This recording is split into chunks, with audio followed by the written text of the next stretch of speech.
豪门正统在海天，原汁豪肉熬出鲜。感谢鲜蚝鲜熬真材实料的海天蚝油冠名播出。感谢柠檬也能嚼着喝，只要3口就上头的优酸乳嚼柠檬联合赞助播出。春季换新不用愁，天猫新货啥都有。感谢承包你春季购物车的天猫赞助播出。本节目由重磅升级9维营养全覆盖的新一代飞鹤卓瑞奶粉赞助播出。打开微信搜索效果小程序，点击底部节目活动图标参与互动 ，call out 喜欢的演员上台咔咔。哎呦，张老师，哎呦，志胜老师，志胜老师，好久不见，好久不见，你太忙了您啊！哎呦，就是这个影视场啊，您来了就靠您成长。没有，真的，您可都跟我说了，这影视场你请来了很多大咖，金光，神乎其神的，都有谁呀？给你讲一下啊。影视综3栖，哎呦，而且大银幕也有作品，大荧幕剧播的还好，还有自己名字命名的综艺。那这是。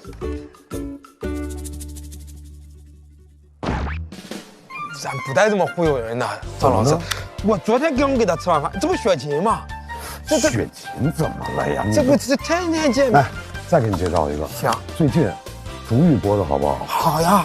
平台上人家3万多的热度，是吧？张凌赫演多好。对呀。哎呀，你把他没请来呀？你。演张凌赫的舅舅，人辈分高呀。这辈分是高，您辈分还高呢，谁想看您呀？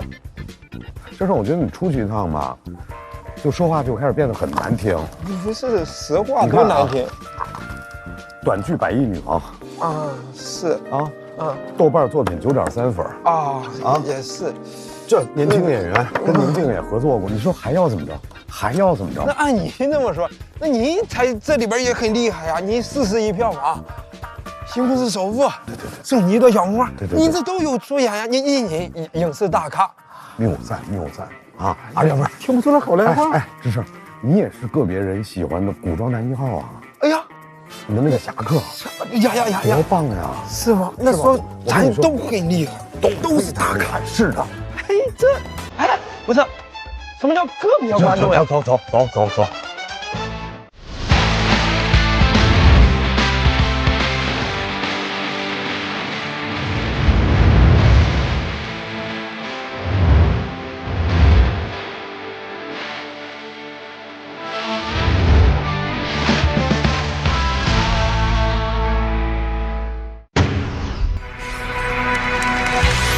有请主持人张绍刚。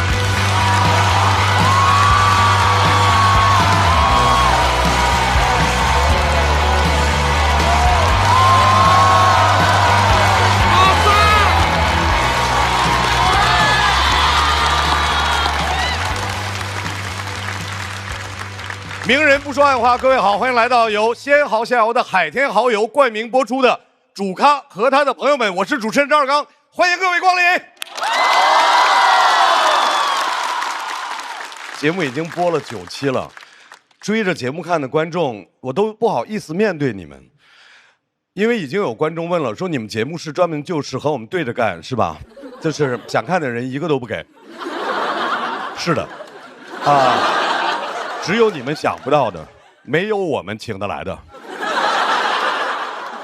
有一期录制，然后节目组还提前放信息出去，说今天有一个嘉宾是 XZ， 还让大家猜，大家要猜肖战徐峥，结果来了个向总。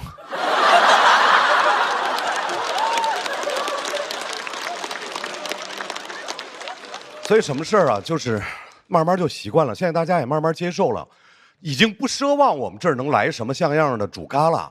现在呢，就看着这个节目组究竟能想出什么精妙绝伦的、荡气回肠的引人入胜的、生搬硬凑的好主题。我们今天呢，这个主题好啊，叫请开始你的表演。就是你一听这句话说出来，是不是阴阳怪气的 ？No， 全是巧思，因为说的是影视圈，因为影视行业需要表演，多巧妙啊！哎呀，都是表演，但是表演他们也有自己隐含的一个鄙视链，就是演电影的看不起演剧的，演长剧的看不起演短剧的。对，反正今天这个链条的每一环的人都有。有请嘉宾登场。接下来为您介绍影视专场的各位演员，领衔主演郭涛、严屹宽，联合主演李雪琴、徐志胜，特邀主演范志毅、袅袅，短剧主演徐艺珍，群演 A 纪凌尘，群演 B 小齐。各位演员，请开始你们的表演。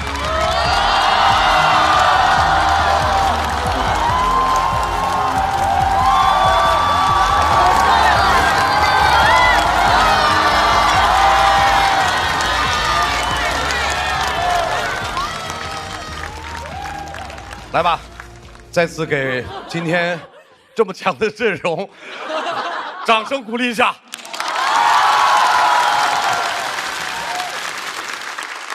谁是拍电影的，谁是演长剧的，谁是演短剧的，有的观众可能真的分不清。我们通过一个 VCR 先行了解一下。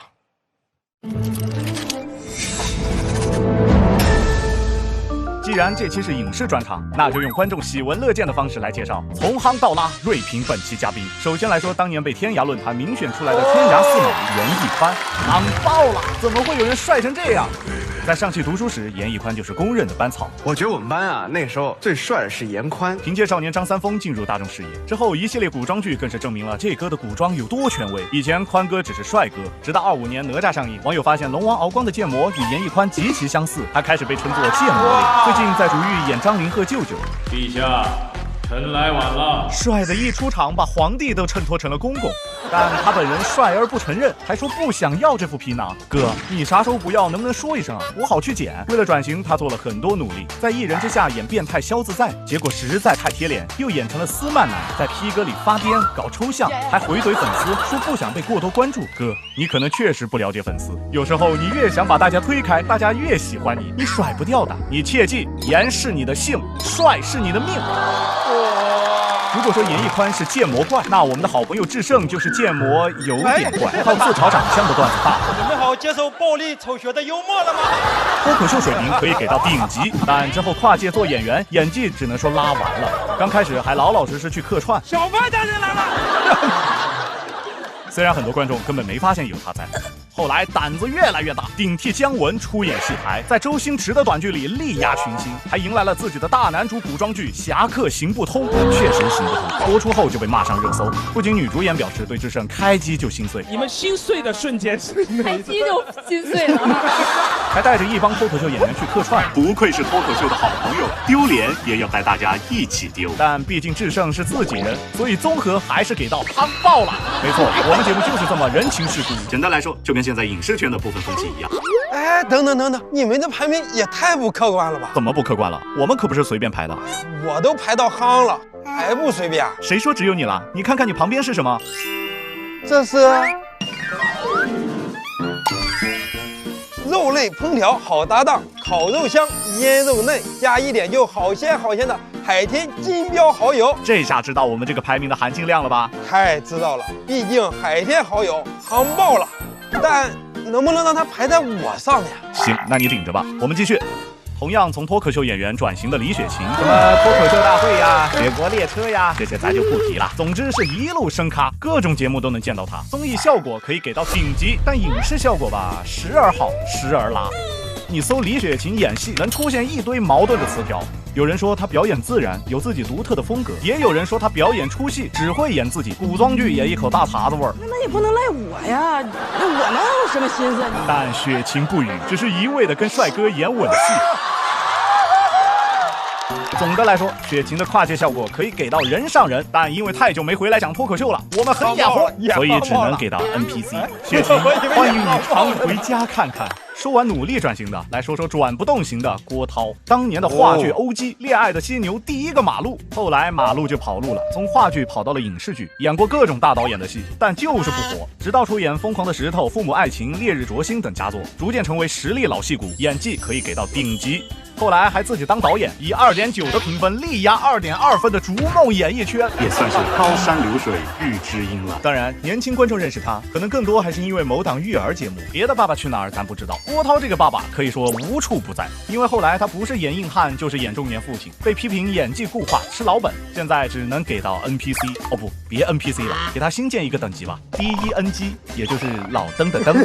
说完长剧演员，接下来是爆款短剧女王徐艺珍，这传科班出身，刚开始还有点看不上短剧，后来一演就发狠了，忘情了，还开了短剧公司当老板。虽然被说表演过于模式化，你是在前线面对观众的，要对自己负责任。哎呦我。但作品数据没得说，夯爆了，尤其是跟孙越搭档，演了10几部剧的 CP， 流水的剧情，铁打的真越。但后来经过一系列事件 ，CP 走向 BE， 只能说这套流程也太经典了，先炒 CP， 接着避嫌，然后切割，最后提纯。只不过有的长剧 CP 用1部剧就走完了，你们还用了10几部。这么一看啊，短剧 CP 还挺长情。这几年他也出演了一些长剧，但好像无人在意啊，那我们就过了啊。综合可以给到人上人。最后纪凌尘。拉，很拉，毋庸置疑的拉。模特出身，因恋情被大家认识，又因恋情被大家 diss。这么黑吗？这么黑吗？自己还很委屈啊，说因为舆论争议一直接不到戏。其实是因为这些舆情你被拒绝过。是。直到上了无线超越班，发现他接不到戏另有原因，演的实在太歹毒了。这男的疯子吗？越自信越好，越不自信。能离我远一点吗？具体的表演片段大家去看博主会走吧，咱这实在放不完。总之就是傻、浮夸、呲着个大牙，怪不得那么爱大海啊，感觉演戏时脑子也像进了海水。后来好不容易演了男主，还给大家拉了个大的，很敬业，不假打，不替身。不好看，虽然看起来傻，但又给自己立爱看书的人设，在高铁上假装看书，实则玩手机，还在二手平台卖表演的技术，就定价10块钱，会不会有点太低了？毕竟你这本书肯定是没看过的。最后做个总结啊，我知道从夯到拉这个视频形式，等播出的时候早就过时了。做节目就是这样，虽然想靠近观众，贴近潮流，但总是慢半拍，跟现实生活脱节。简单来说，就跟现在影视圈的部分风气一样。好了，究竟这群演员和疑似演员在这儿会有怎样的表演？尽在本期主咖和他的朋友们。我就够了，我们片儿够了，还讲啥呀？讲不过这个片儿吧？片儿太好笑了。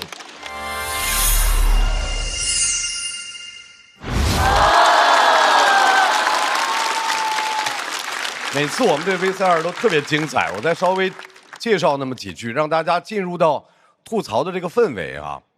第一位要给大家介绍的郭涛，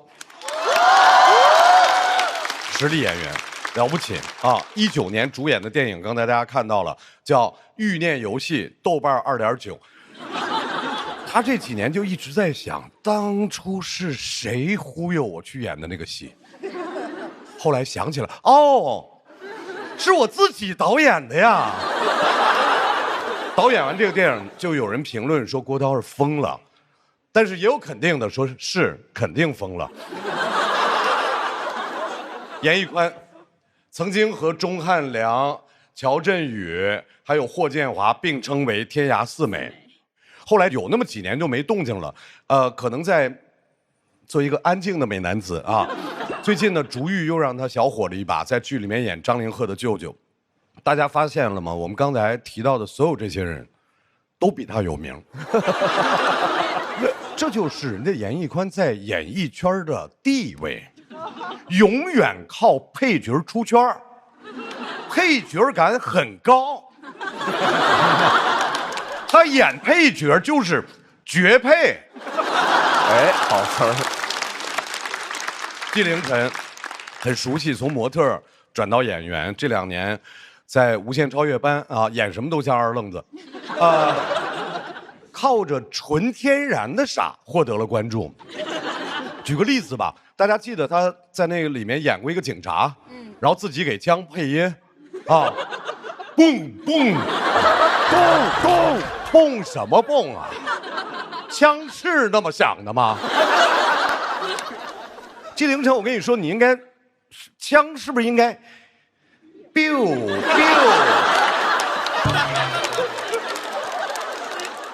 我教你这么演啊，是因为如果你要这么演，会更傻。徐玉珍，不看短剧，可能有些朋友不太认识徐玉珍，主要是拍竖屏，属于竖人。哎，但是人家曾经在短剧行业里，人家横着走，各位，短剧女王是吧？靠短剧火了，就尝试拍长剧，长剧没什么动静，就是在关键是在那个时间段里面，短剧那边又出了新女王，现在就属于横竖不太行啊，没事儿来了就行啊，欢迎徐震。接下来是两位脱口秀演员，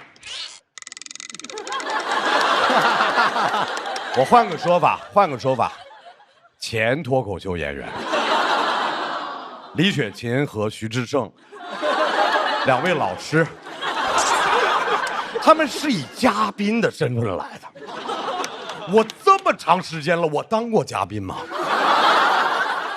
他俩今天那来的那叫衣锦还乡。荣归故里，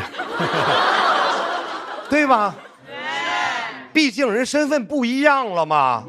今天回来也算是来忆苦思甜啊。两位一会儿忆苦就行，好吧？不想看你们思甜。最近戒糖。最后的两位真正的脱口秀演员哈，袅袅和小齐。第一个上场的就是，哎呦，对不起，没事，对不起，范老师，对不起啊，差点忘了还有品牌挚友范志毅老师啊，范老师2期没来，习惯了，我已经渐渐习惯您不在了呢，我也习惯了，是的，大家慢慢习惯吧。今天呢，您再找找感觉，先欣赏表演，好吧？好，我们呢还是按照我们的惯例，开场的总是脱口秀演员，今天我们把这个荣耀。就交给志胜，掌声欢迎徐志胜。哎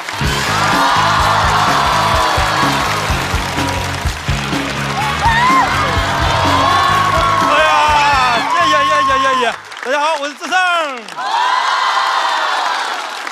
很开心来到咱们这个和他的朋友们这个节目，因为确实请不到主咖，今天。说是影视场，不都说影视行业不景气了吗？咋还是不愿意来我们这？那么影视场你请几个主演对吧？这哪有主演？哦，我是主演，那不是更丢人了吗？真的，我今天第一眼看到这个阵容，我以为要给我的《侠客行不通》拍2了。影视场还有一个一场戏都没拍过的小齐，就虽然人家没拍过戏，但实话实说，戏挺多的。讲个脱口秀，一直摇头晃脑的，我一直怀疑对面是不是有狙击枪在瞄你呀？一直讲他中专的事儿嘛，真的，我现在在他面前，我有学历羞耻，我就觉得我当时。高考完直接上本科太冒进了。袅袅也很善良，录之前还跟我说今年春节档影视票房这么差，咱还吐槽人家是不是不太好？我说没事儿，影视票房差跟他们有什么关系？一部春节档的电影也没让他们演呀。对。关键就没让我们演。对，但我《侠客行不通2》，你们要不？雪琴，我好朋友，大家都知道。看出来最近瘦了吧？但我很奇怪，你怎么还瘦了呢？脱口秀的蛋糕、综艺的甜头、电影的红利，不都让你吃到了吗？我吃的还没你多了，我胖20斤。但很多脱口秀演员都想成为李雪琴，通过脱口秀火，上综艺演电影，然后就再也不讲脱口秀了。宇宙的尽头是铁岭，脱口秀的尽头是李雪琴，李雪琴的尽头是珍珠呀。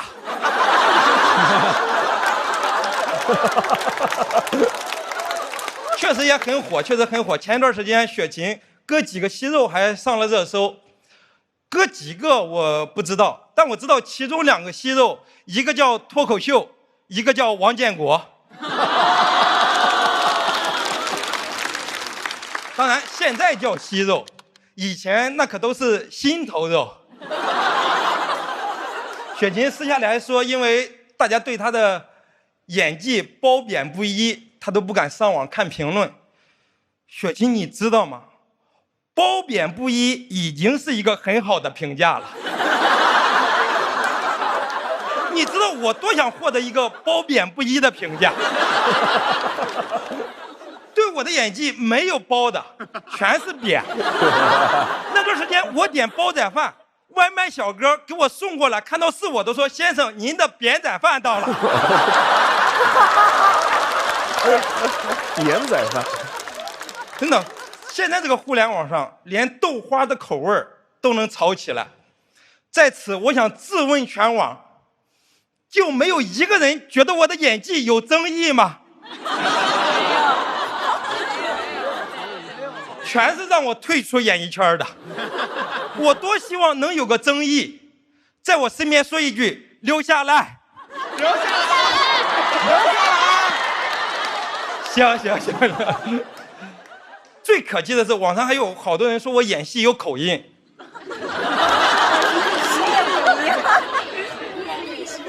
对吧？这没有口音，真的。但我也能接受，确实有口音。但是我有一个角色叫男大帅，这个角色只用了我一张照片，一句台词也没有。网友还在那说智胜这个口音太出戏了。我就纳了闷了，我哪出戏了？我都没出声。我的演技那真是无声胜有声，我在那演的是无声，网友在那说胜有声。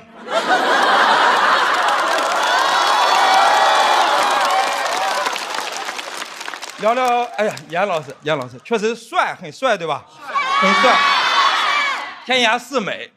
那我不禁就想问了，你与城北徐公孰美？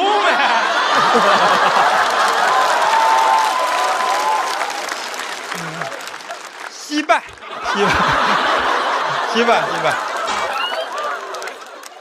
哥哥还经常在网上怼网友，发一些情商很低的文案。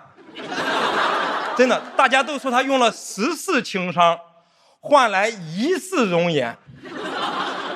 不是，情商跟颜值的汇率这么低吗？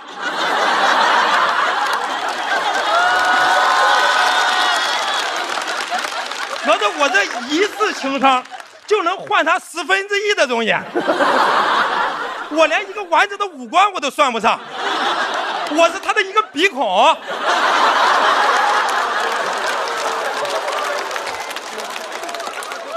不聊帅哥了，纪凌尘。哎，喜欢用牙演戏。我国著名的表牙艺术家。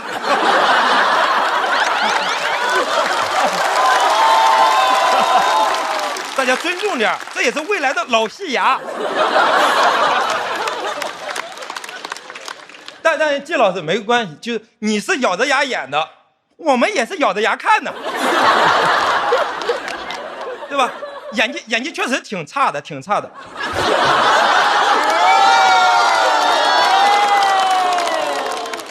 但为什么我敢说这个话？因为你是唯一一个嘉宾，聊到你的时候，我们导演说：“那智胜，你对他演技有什么建议吗？”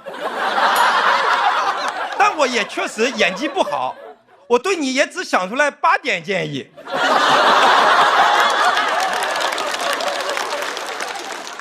多看书，多学习，多运动，多睡觉，多晒晒太阳，多喝水，多交朋友，多出去走走。你相信我，你只要做到这些，你就没有时间再去演戏了。太损了。当然，这些也是网友给我的建议。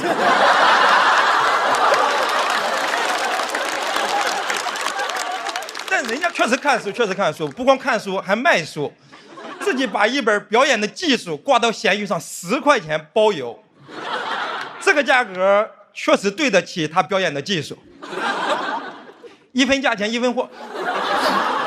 但我看完他在无限超越班上的表演，给我气的，我今天我就想问问，能小刀吗？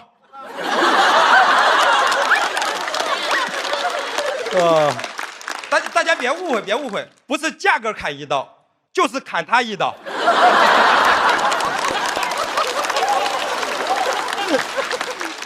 当然也伤不到他，他应该能用牙接住。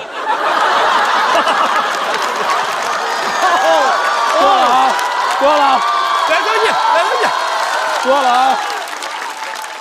哥哥你别，我给你1刀，你给我1口，咱俩。我要报警了。你的牙比刀厉害。徐艺珍，短剧女王，看她演的短剧啊，真的都很容易上头，就像优酸乳嚼柠檬，只要3口就上头。第1口酸爽，第2口有料，第3口上头，好喝到停不下来。艺珍是不是嚼的我这样挺突然的？我看你的短剧广告弹出来的比这个还突然。3、2、1，你继续上滑听段子吧。真的，其实我有点不敢吐槽，实话说有点不敢吐槽。其他的虽然都是老艺术家啊，天涯四美，表牙艺术家呀，但咱都还行，都还行。我是真怕他，因为他能重生。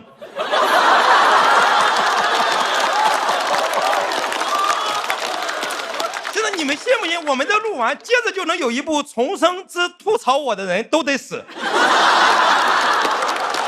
好剧，立个像。下一步，下一步。就今天这个阵容，他重生之后，第一个肯定杀我呀。小齐他不好杀，他能躲子弹。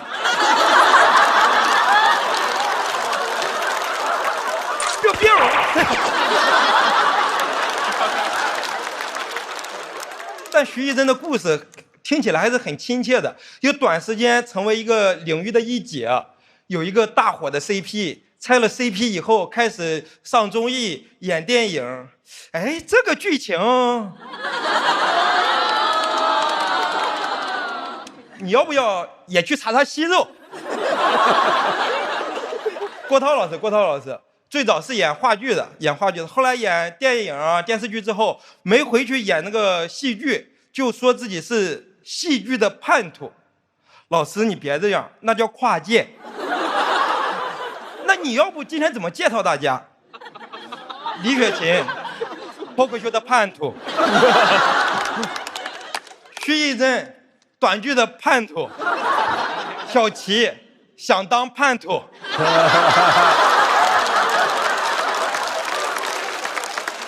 张老师，不如叛徒。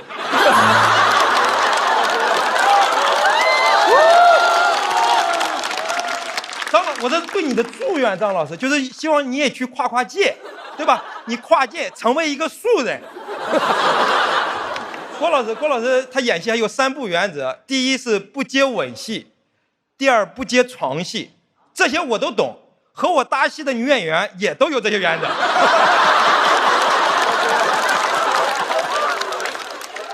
第3是不演争议性角色，您不演，你推给我，我的演戏梦想就是演一个争议性的角色，我也想有点褒贬不一的评价，我想堂堂正正的吃上一碗煲仔饭，好吧？最后养成，谢谢大家，我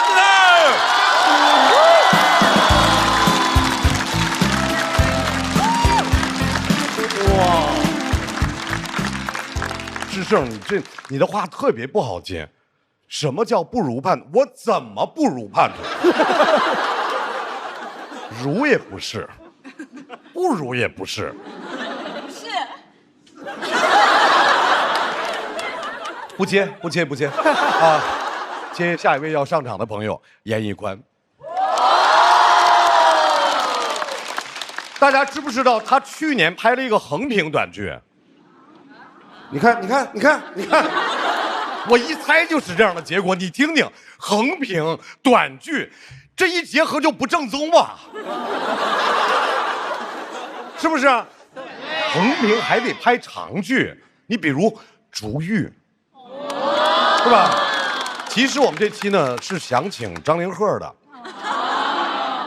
大家现在也看到了，请不到，只能蹭。张凌赫，你的舅舅在我们手里。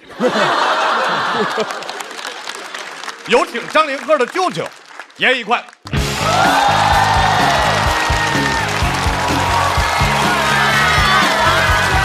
哦，太帅了！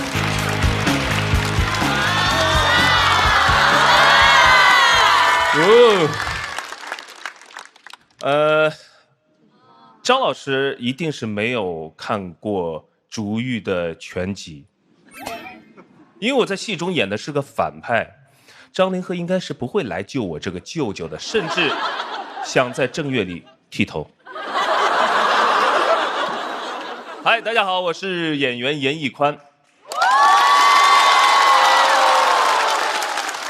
其实我本不应该来此的，因为我不会说脱口秀。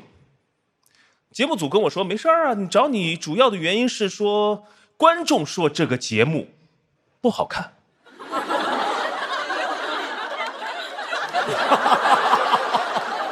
我看了一下，对，确实我得来。现在好看了吗？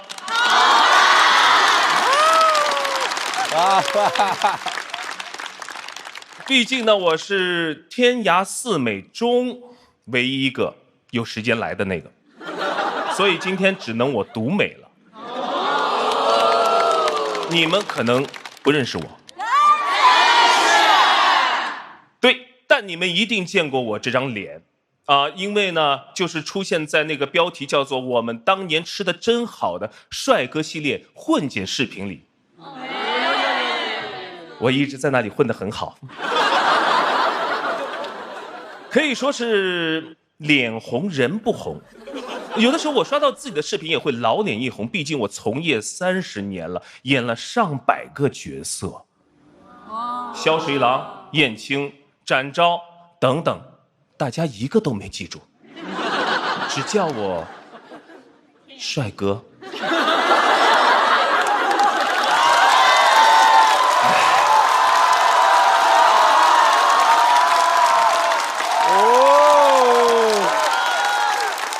但是大家不要以貌取人啊！我是一个正经科班毕业的演员啊。我上学的时候呢，功课也挺好。当时我记得我老师反复的跟我提醒说：“小严，长得帅也别忘记了多读书。”纪凌尘很明显把这话听进去了。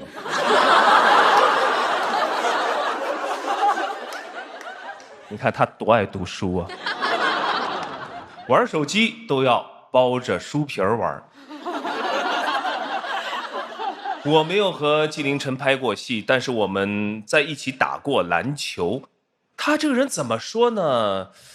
的确是四肢发达。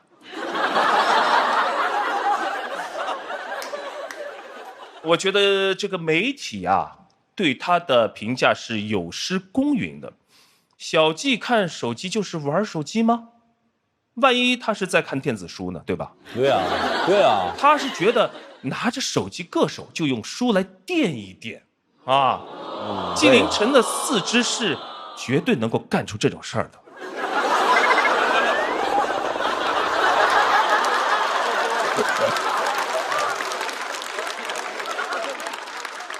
纪凌尘他上无限超越班也是为了磨练自己的演技，同时他也做到了磨练所有人的演技。你看看他把那些老戏骨们都磨得没脾气了，给宁静老师整无语了，宁静老师的拳头都拧紧了。其实小鸡明显是理解上的错误啊，飙戏和飙是有区别的。但是我觉得吧，这宁静老师也是有问题的。他没有因材施教，以纪凌尘的水平，宁静老师得这么教：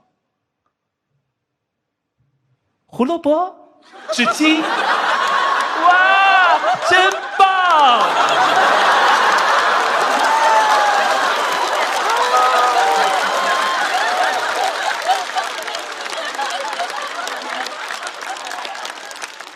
但是我还是支持小鸡的。我觉得他只是暂时没有找到属于他自己的赛道，纪凌尘就是放错地方的纪凌尘。小鸡不落地，内娱更美丽。换个角度说吧，其实纪凌尘那么独特，他就像匹千里马，千里马常有，而小鸡不常有。他在我心中就是一匹真正的千里马。所以呢，我们要拒绝动物表演，还一个一尘不染的演艺卷。哎呀，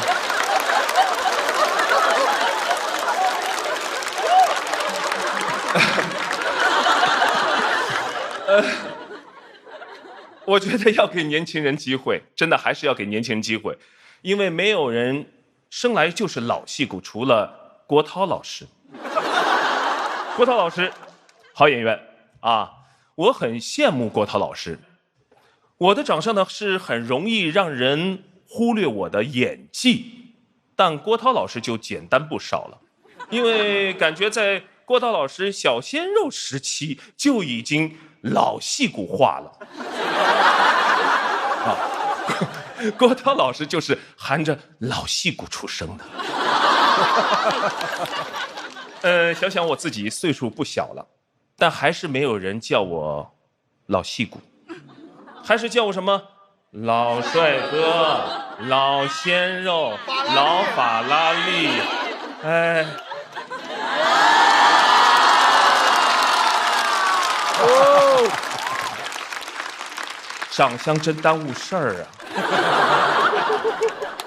所以对于长相呢，我确实曾经说过，皮囊被毁之时，成就大业之日。看徐志胜，大业已成。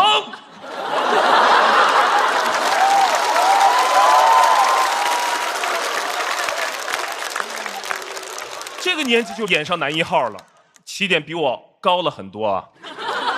我记得第一次演戏的时候，我是当群众演员，而且效果呢不太好，剧组说我长得有点脱离群众。我理解志胜，如果他去演群众演员，很容易跟群众打成一片。群众群起而攻之，大声诘问：为何丑化群众？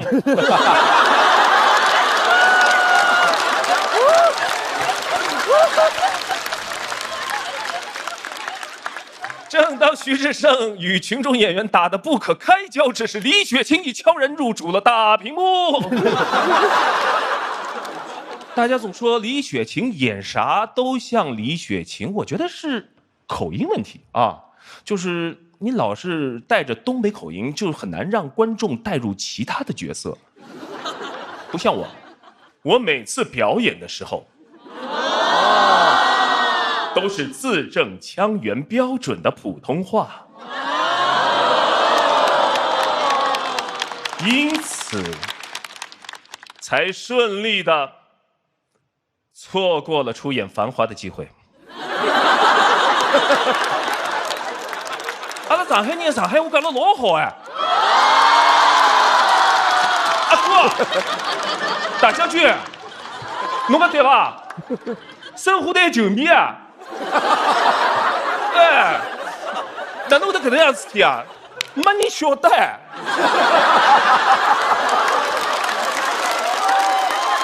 哎呀，难受啊！长相吃亏，口音也吃亏。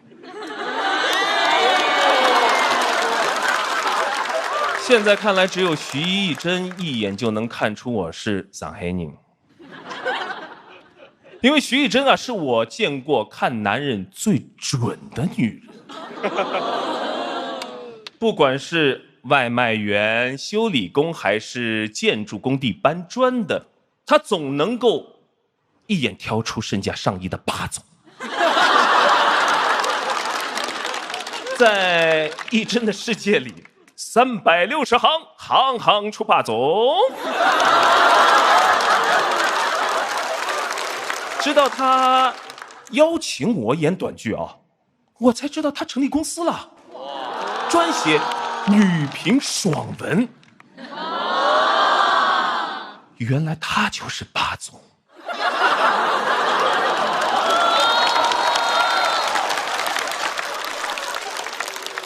但是对于他对我的邀约，我是不开心的。你怎么现在才来邀请我？徐总，臣来晚了。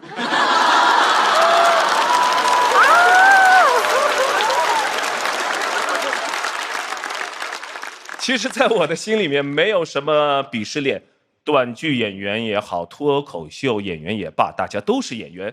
影视寒冬呢，需要大家一起抱团取暖，对吧？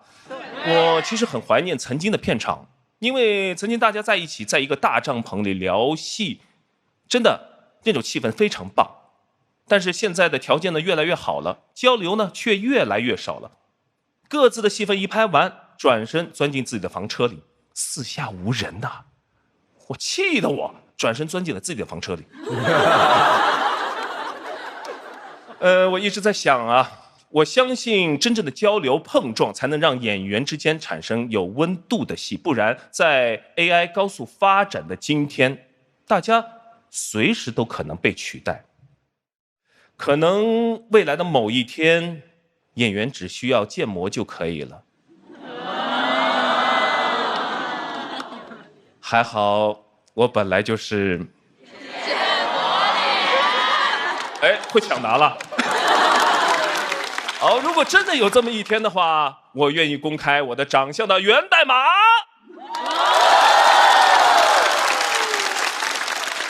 好，谢谢大家，臣严屹宽告退。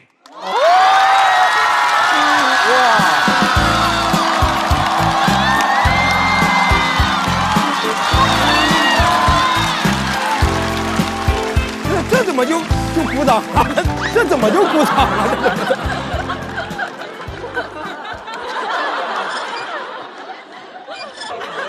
没搞明白，这鼓什么？徐志胜，这个动作不是谁做都好看。哥，我以前是这个动作。异曲同工之妙。严屹宽，你看人家长得美之后那个自信啊！刚才说那个建模脸，其实建模脸不好，因为建模脸它太完美了，演员还是有点瑕疵，它才会更立体，对不对？所以 AI 肯定不会那么快的取代我。我觉得我多少还是有那么一点小瑕疵。下一位要上场的鸟鸟，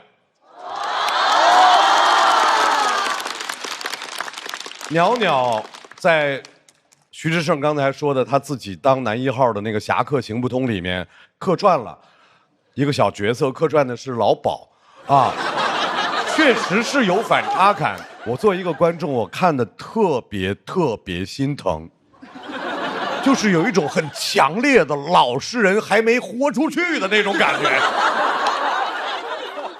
脱口秀好啊，鸟鸟，脱口秀咱们在这儿舒适，欢迎回到舒适圈的鸟鸟。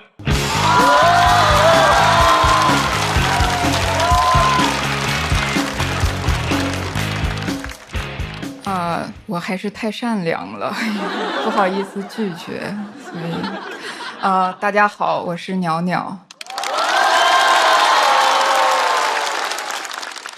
这场其实很早就开始策划了，一开始请了一个古偶演员，但那个剧播得很好，演员飞升了没来。本来请了一个大导演，但导演怕影响票房没来。而今天的嘉宾包括我都是冲他们来的，所以这个节目请嘉宾呢，就是全靠信息不对称，行骗受骗，虚假宣传。就好像那种海报里有沈腾的电影是吧？观众进去一看含腾量极低。但我们不一样啊，我们不会写沈腾，因为没有人会相信。就我们只是写长远爱伦，最后来的是纪凌尘。我之前确实在智胜的剧里客串过，在给我的剧本里那个角色叫老板娘。当时还有另一个角色给我，那个是贵妃，但是第一场戏我就不是很喜欢，因为她就是坐在湖边伤春悲秋，说你说皇上不会把我忘了吧？我当时就想这个主体性太差了，我要当老鸨。短短一次客串呢，我就体会到女演员的困境。古代题材给女演员的选择太少了，要么恋爱脑要么贩卖人口。都是现在十恶不赦的大罪。当然能演戏还是很荣幸的，因为和我们搭戏的都是很专业的演员，我觉得他们可能也有点委屈，因为论演技肯定不应该让我们去演，但话又说回来了，论说脱口秀难道应该让他们来说吗？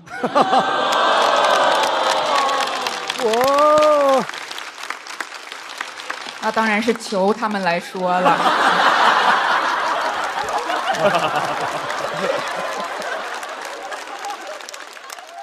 我们今天就求来一位老戏骨张绍刚老师。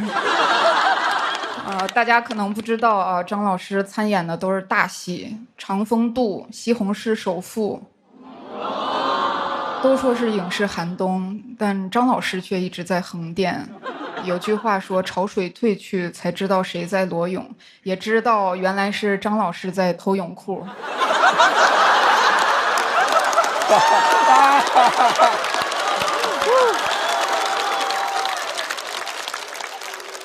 另一位老戏骨郭涛老师演技很好，很多经典作品《疯狂的石头》《父母爱情》《烈日灼心》，而且很幸运的在网民没有大规模反思原生家庭的时期就上了育儿综艺，错过了很多被网暴的机会。太坏了。一般演员上真人秀都有反差，只有郭涛老师作品里是硬汉，真人秀里更是硬汉。面对活泼可爱的儿子，展现出了钢铁般的意志力。刚正不阿，不为所动，打击幼儿撒娇卖萌，绝不手软。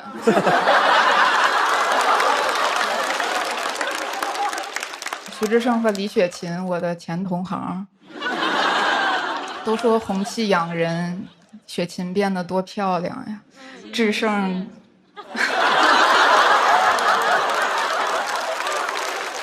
变化不大，可能红气也不是谁都养，是吧？红气看到雪琴可爱想养，看到志胜成年人要把自己重新养一遍。严屹宽老师刚才承认自己是天涯四美了，但当年刚被评上的时候呢，他也很不高兴，怒怼网友，说自己从未主动参与被四、被加入、被美，让人很难理解，是吧？难怪您演得挺好，还没拿过什么奖，可能就是怕你拿了奥斯卡也会生气。到时候怒怼评委，从未主动参与被奥、被撕、被卡。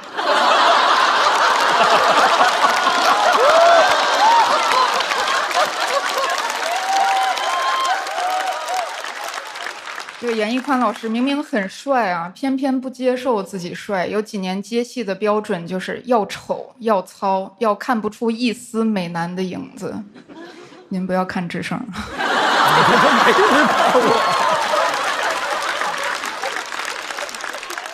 当时演秦琼的时候啊，要求把铠甲做的生锈，说这样观众就不会盯着他的脸看了。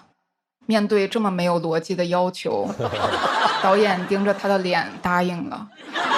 袁老师，你顶着这么一张脸，就算要求今天穿铠甲，我们也会答应的。纪凌尘啊，分手发微博说你喜欢大海，我爱过你。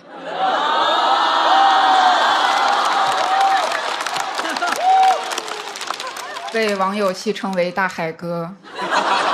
这下好了，没人喜欢大海了。现在人们都说啊，我喜欢亚洲和美洲之间的那一片水域。作为演员呢，纪凌尘也有独特的方法论。前采的时候说自己演戏追求的是丢掉前额叶，直冲本能。你说他傻吧，还知道前额叶。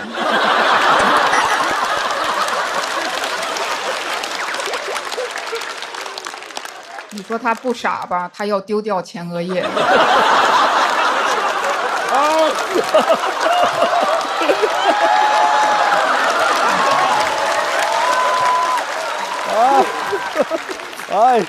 还说过啊，说自己的高光时刻都在演喜剧，艾伦的赛道可以分他一半。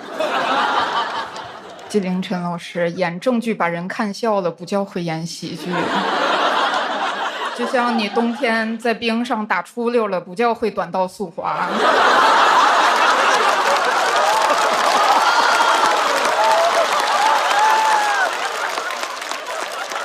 而且还非常自豪，是吧？跟我们同事说，有几个帅哥能演傻子，你给我指出来。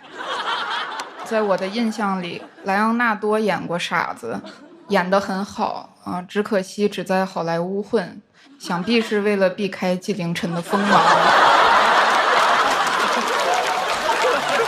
我谢谢。这句话你们听了会笑，纪凌尘听了会信。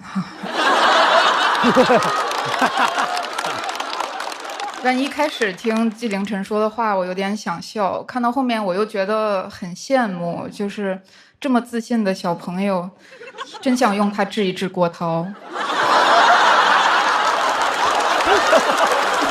这个能打起来，我同学打过来。主咖这个节目呢很有特点，错峰邀请顶流。小石头成年了，请来了郭涛；天涯没了，请来严屹宽；2026年，请来23年的短剧顶流徐艺珍。按这个进度呢，再过10年，节目就能请来机器人了。这期说是影视专场呢，但来的全是演员。前面也说过了啊，本来有一个导演的，但导演临时决定不来，所以这场不好看呢，也和影视圈一样，都怪导演就可以了。毕竟我只是个编剧，能有署名已经很不容易了。谢谢大家，我是鸟鸟。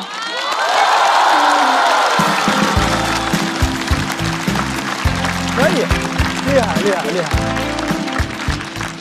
鸟鸟老师，我给你补充一个信息。当你提到迪卡普里奥在好莱坞发展，为了避他的锋芒，纪凌尘是怎么反应的？他深情地看着你说：“谢谢。”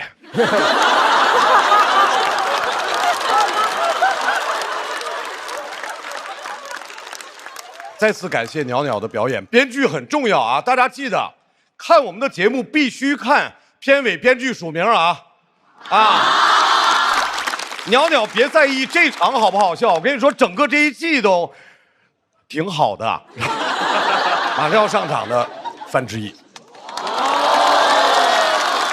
范老师2期没来了，说明什么呀？说明新一季的五哈开录了呀！范老师，您不是五哈吗？下次你别光自己回来，你带几个哈呗。不敢。让我们掌声有请还知道回来的范志毅。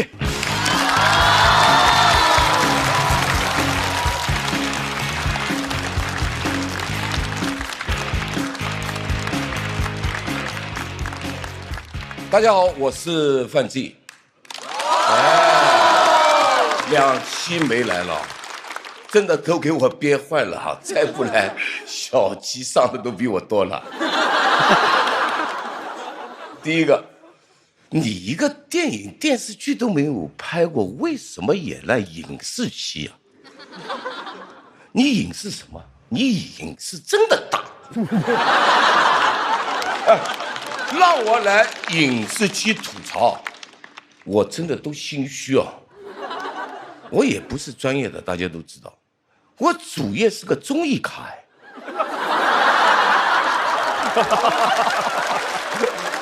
我之前在《繁花》里演过肠子，因为这个戏啊，还拿了个奖。哎呀，年度全能跨界巨星奖。这个奖很厉害的啊，24年首次设立我就拿到了，本来很开心的，结果25年啊就没有这个奖了。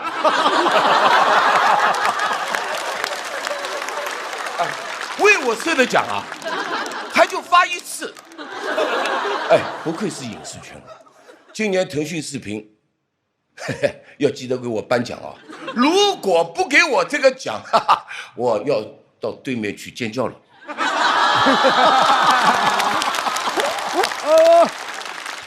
这个节目都录到这会儿了，哎呦，我真的还没搞懂，场上啊这些人啊。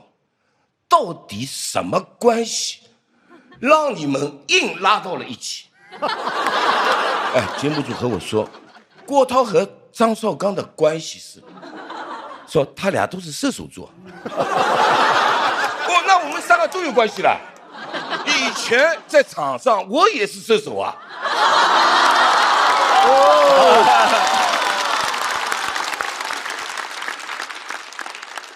严屹宽，阿拉上海人。也是老演员了。你在《繁花》里演的什么角色啊？没参演。哦呦呦，哎呦，真不是我说你啊，侬就是国语讲得太好。你知道吗？因为那个是要上海话说。哎，我确实也没看过他的戏，真的。节目组跟我说，人家也演过很多戏的，最近演的那个什么剧就正在热播。叫什么足浴？哦呦，蛮厉害的，怎么泡脚还能泡一部戏啊？哦，后来才知道足浴不是足浴啊。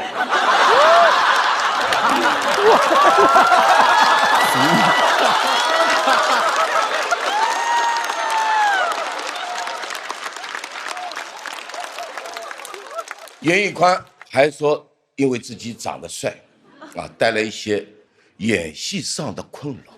哦呦呦，真哦，说话蛮招笑的哎。我怎么没有听过说贝克汉姆因为自己长得帅，踢球方面有困扰的？哎，人家是又帅又能踢，结果你还叫严屹宽，你这演绎也不够宽啊，兄弟！你应该就叫演绎仔。严屹仔。现在还有自称，和严屹宽一样，哎，也是靠脸吃饭的，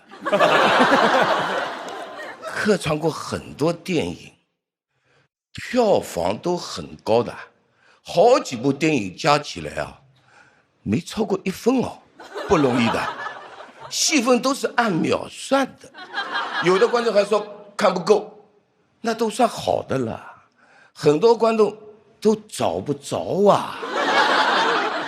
后来人家正儿八经当主角，演了古装剧，没搞懂，豆瓣评分4.2分。哟，这下好了，让你们说看不够，这回看够了吧？看完就说够的啦，只是我们错了。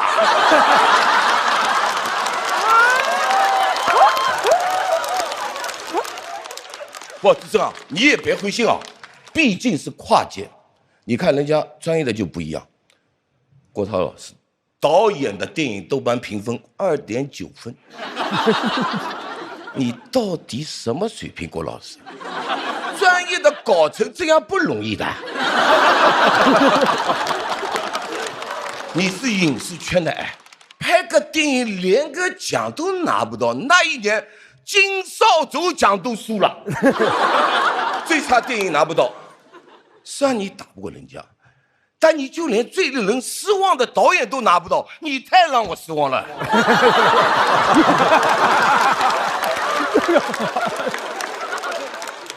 郭涛老师，人家也踢球的，说从8岁开始踢球，踢了40多年了。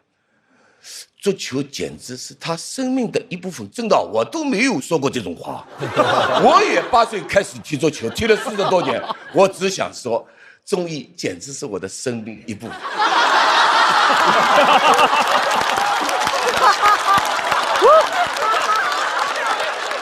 我们俩都是明星足球队的。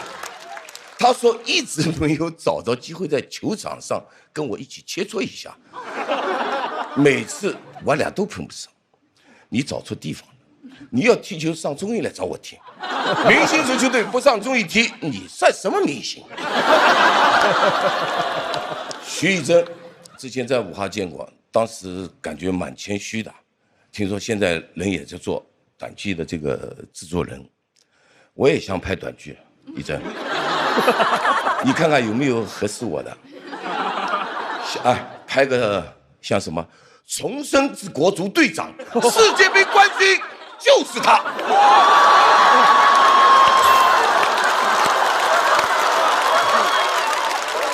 收视率肯定很好。纪凌尘，我俩演戏上都有自己的赛道。我是演上海人啊，他是演傻子。今天来这一看，哎，他好像不是演出来的哎。不要笑，真的不是演出来。小伙子也蛮有梦想的，想成为影帝。以前在网上卖过2手书，叫《表演的技术》。他看完的谁还敢买啊？还说我没有演技，演戏就是在做自己。我承认，但我看了看他演的那个几个片段，我是真心觉得他演的蛮有灵性的。哎，小伙子把上司演出了这个活人感。哎，你就是差一个好角色。哎，只要有好角色，未来有一天你肯定能成为影帝。你也别信，上面这段是我演的，这叫表演的技术。哎呀，今天雪晴也在，啊，人家现在也是影视圈的，但总有人吐槽雪晴演啥都像演他自己。人家演的蛮好的，很灵的，脱口秀讲的也好，演戏也棒，干啥都行。我们综艺咖就是猛。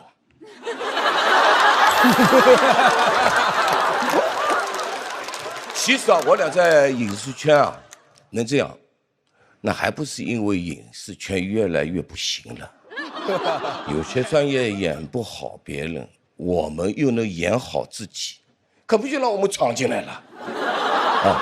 希望以后有戏还来找我们，不能保证多好，反正不是最令人失望的那个，最令人失望的可能还得看人家专业的。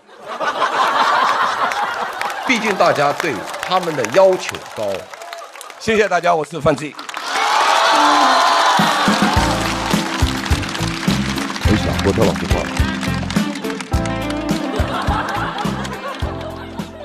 范老师怎么能说脱口秀说的不好笑呢？他又不是专业的。而且范老师，您不在的这2期，好多人惦记您，惦记您的人，他们是豪门正统在海天，原汁豪肉熬出鲜。感谢鲜豪鲜熬真材实干的。